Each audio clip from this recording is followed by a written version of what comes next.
अगला है कोई रिएक्शन है, उसकी औसत वेग क्या होगी। कोई रिएक्टेंट है R, उससे मान लेते हैं प्रोडक्ट P बन रहा है, कोई भी रिएक्टेंट हो सकते हैं, और उससे प्रोडक्ट बन रहा है,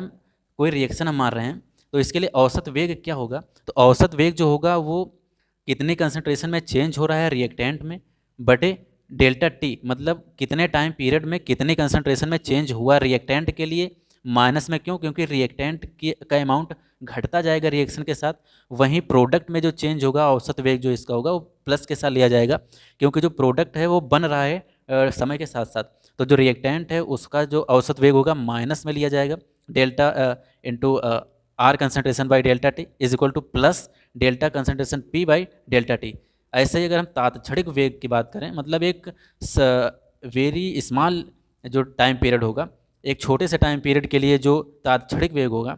वो अगर कोई रिएक्शन है A प्लस बी से C और D बन रहा है, जहाँ पर N1 मॉलिक्यूल्स A के हैं, N2 B के हैं, C के M1 मॉलिक्यूल्स हैं, D के M2 मॉलिक्यूल्स हैं, तब जो इसका वेग होगा रिएक्टेंट के लिए हमको पता है कि ये समय के साथ घटेगा, तो इसको हम नेगेटिव से डिनोट करेंगे, लेंगे, तो ये हो जाएगा -1/N1, कितने मॉलिक्यूल्स हैं उसको बटे में, और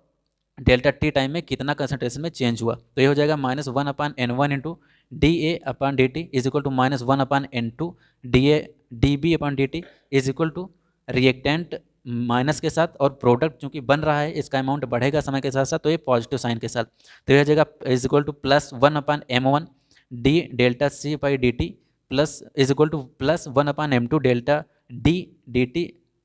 और जीरो ऑर्डर रिएक्शन के लिए अगर हम बात करें, अगर कोई रिएक्शन जो जीरो ऑर्डर हो रही है, तो उसके लिए जो वेग होगा rate of reaction K into concentration A की पावर, या जो इनिशियल स्टेज होगी उसके कंसंट्रेशन जीरो के, मतलब जीरो ऑर्डर रिएक्शन जो होगी वो कंसंट्रेशन पर डिपेंड ही नहीं करेगी इनिशियल वाली। या फिर हम कह सकते हैं कि जो K is equal to A0 minus AT, initial time पर कितनी कंसंट्रेशन है और उस T टाइम पर कितना कंसंट्रेशन है बाई T, मतलब जो जीरो ऑर्डर रिएक्शन होगी उसका जो वेग स्थिरांक K होगा वो T टाइम में कितना कंसंट्रेशन में चेंज हुआ। या फिर हम कह सकते हैं K is equal to x/T, इसका अर्ध आयुकाल जो होगा half life T half is equal to A0/2K। Arrhenius समीकरण की बात करें अगर हम, आर्हेनियस समीकरण क्या बताता है, एक प्रकार का रिलेशन दिखाता है उस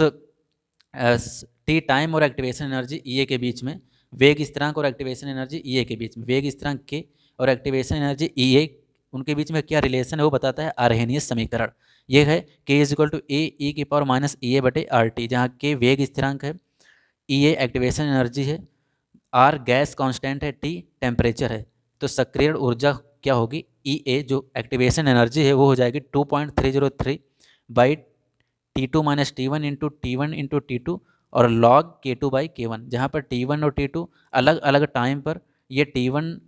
अलग अलग टाइम है T1 और T2, और K1 K2 उस समय पर वेग स्थिरांक है, और E A एक्टिवेशन एनर्जी है। तो कोई रिएक्शन फर्स्ट ऑर्डर से हो रही है और उसका जो अभिकारक है रिएक्टेंट है वो A है, उसकी सांद्रता A है, तब जो वेग होगा रेट ऑफ रिएक्शन होगा वो is equal to K into concentration of A, मतलब K वेग स्थिरांक गुणे अभिकारक A की सांद्रता। इसे हम ऐसे भी लिख सकते हैं K is equal to 2.303/T into log base 10 concentration A, और कंसनट्रेशन A कब T टाइम पर, मतलब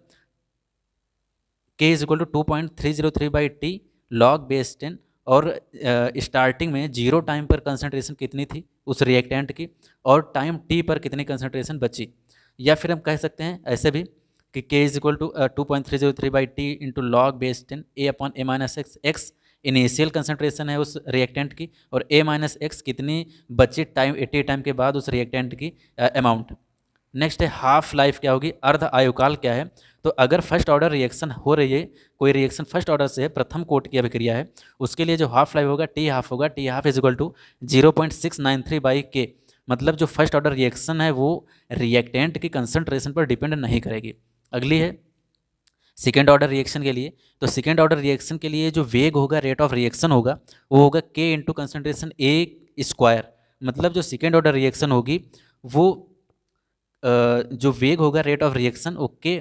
वेग स्थिरांक गुणे कंसंट्रेशन जो अभिकारक की सांद्रता है उसके स्क्वायर के मल्टीप्लिकेशन के, या फिर K is equal to 1/T into x/A into A-x, जहाँ A इनिशियल अमाउंट है और A-x कितना अमाउंट रिएक्टेंट का बचा T टाइम के बाद, और X कितना प्रोडक्ट बना। अर्ध आयु जो होगी सेकेंड ऑर्डर रिएक्शन के लिए, वो T half is equal to 1/k into A 0 time पर कितनी रिएक्टेंट की कंसनट्रेशन है। फिर है एनवी ऑर्डर की रिएक्शन, मतलब हमको कोई ऐसा न्यूमेरिकल दे रखा है जिसका ऑर्डर ऑफ रिएक्शन पता ही नहीं है, तो उसके लिए हम मान लेते हैं कि वो जो रिएक्शन है वो एन ऑर्डर की है, तो उसके लिए जो रेट ऑफ रिएक्शन होगा, वेग होगा बराबर, वेग इस तरह के इंटू कंसनट्रेशन जो रिएक्टेंट होगी उसकी पावर एन, के इंटू कंसनट्रेशन ए की पावर एन, ए उस रिएक्शन के लिए रिएक्टेंट होगा। या फिर n-1 इंटू के टी इज इक्वल टू 1/ए की पावर n-1 माइनस 1/ए की पावर n-1। ये इनिशियल जो कंसनट्रेशन होगी रिएक्टेंट की, और ये उस टाइम टी पर। इसके लिए अर्ध आयुकाल क्या होगा, हाफ लाइफ क्या होगा, T half is equal to 2 की power n-1 minus 1/k into n-1 into A की पावर n-1, जहाँ पर n ऑर्डर ऑफ रिएक्शन है उस अभिक्रिया की कोटि है, और ए नॉट जो होगा कंसनट्रेशन ए नॉट, ये होगा initial amount of reactant A, और के उसके लिए वेग स्थिरांक हो जाएगा।